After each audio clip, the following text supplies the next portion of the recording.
راہ زندگی زندگی کے نشیب و فراز میں محبت کے احساس سے تازہ دم ہونے کے لیے پروگرام سنیے راہ زندگی۔ ہوا کے دوش پہ آپ سب کی سماعتوں کی نظر جوشوا کا سلام۔ امید کرتا ہوں کہ آپ سبھی خیر و عافیت سے ہیں، اپنے اپنے کام خوب اچھے سے سر انجام دے رہے ہیں۔ میری دعا ہے کہ آپ سدا خوش رہیں، سدا سلامت رہیں، خداوند تعالیٰ آپ کو ہمیشہ خوش رکھے اور آپ کے کام میں بہت ترقی عطا فرمائے، آمین۔ جناب والا، بہت سے انسان جب کسی مقام پر پہنچ جاتے ہیں تو وہ یہ سمجھتے ہیں کہ یہ سب کچھ میری ہی بدولت ہے۔ گزشتہ دنوں ایک پروگرام میں میں تھا اور میں نے کسی شخص کا بہت بڑا تعارف کروایا اور میں نے اسے آگے بلایا، اور جب وہ آیا تو اس نے کہا کہ ہاں، جو کچھ میرے بارے میں کہا گیا یہ سب کا سب میری محنت کی وجہ سے ہے، میں نے یہ سب کچھ کیا۔ لیکن میں ایک دم سے ڈر گیا، اس لیے کہ ہم تو ایسا کبھی بھی بول نہیں سکتے ہیں۔ ہم تو یہ کہتے ہیں کہ جو کچھ اب تک میرے پاس ہے وہ سب کچھ خدا کی وجہ سے ہے، یہ اس کا فضل ہے، میں اس کا حقدار نہیں تھا لیکن اس نے مجھے عطا کر دیا۔ آج میری سالگرہ کا دن ہے، 19 فروری، تو میں آپ سب کو یہ بتانا چاہتا ہوں، ایسے دن پر میں ہمیشہ ایک ہی بات سوچتا ہوں کہ خدایا تیرا شکر ہے، تو نے جتنا کچھ مجھے عطا کیا، اچھے دوست دیے اور اچھے رشتے ناتے عطا کیے، اچھا مقام دیا، میں تو اس لائق نہ تھا لیکن تیرے کرم کی نظر ہوئی، یہ سب کچھ مجھے مل گیا۔ بالکل اسی طرح سے میرے کچھ دوست ایسے ہیں، باہر کے ملک مجھے جب جانے کا اتفاق ہوتا ہے تو میں ان سے ملا جب پہلی مرتبہ، میں نے ان کی حوصلہ افزائی کی، تعریف کی کہ آپ یہاں پر بڑے اسٹیبلش ہو۔ ان کی طرف سے کیا جواب تھا کہ بھائی جان، آپ کو تو پتا ہے ہم اتنے لائق فائق نہیں ہیں، بس خدا نے ہمارا بازو پکڑ لیا اور ہم اس مقام پر آ گئے۔ کیا ہی خوبصورت بات ہے۔ ایسے شخص جو ہیں وہ عاجز کہلاتے ہیں، اور عاجز شخص پر خدا کی رحمت ہوتی ہے۔ خدا عاجزی اور انکساری کو بہت پسند کرتا ہے۔ وہ کیا کہتے ہیں کہ جن شاخوں پر پھل لگا ہوتا ہے وہ ہمیشہ جھکی ہوتی ہیں۔ آئیے سنیں تلاوت کلام پاک۔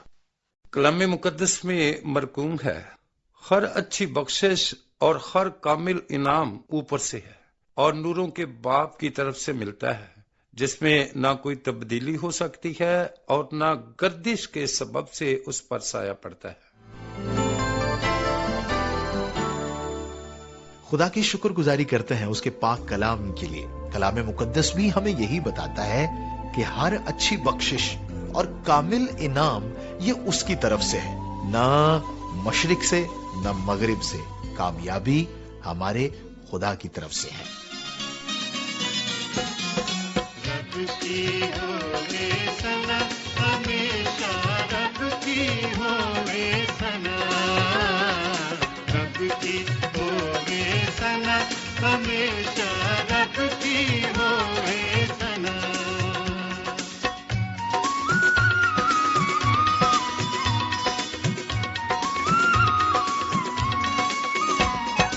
رب کی ہوے مدح سرائی، رب کی ہوے مدح سرائی، اس کے نام کی ثنا، اس کے نام کی ثنا، ہمیشہ رب کی ہوے ثنا، رب کی ہوے ثنا، ہمیشہ رب کی ہوے ثنا۔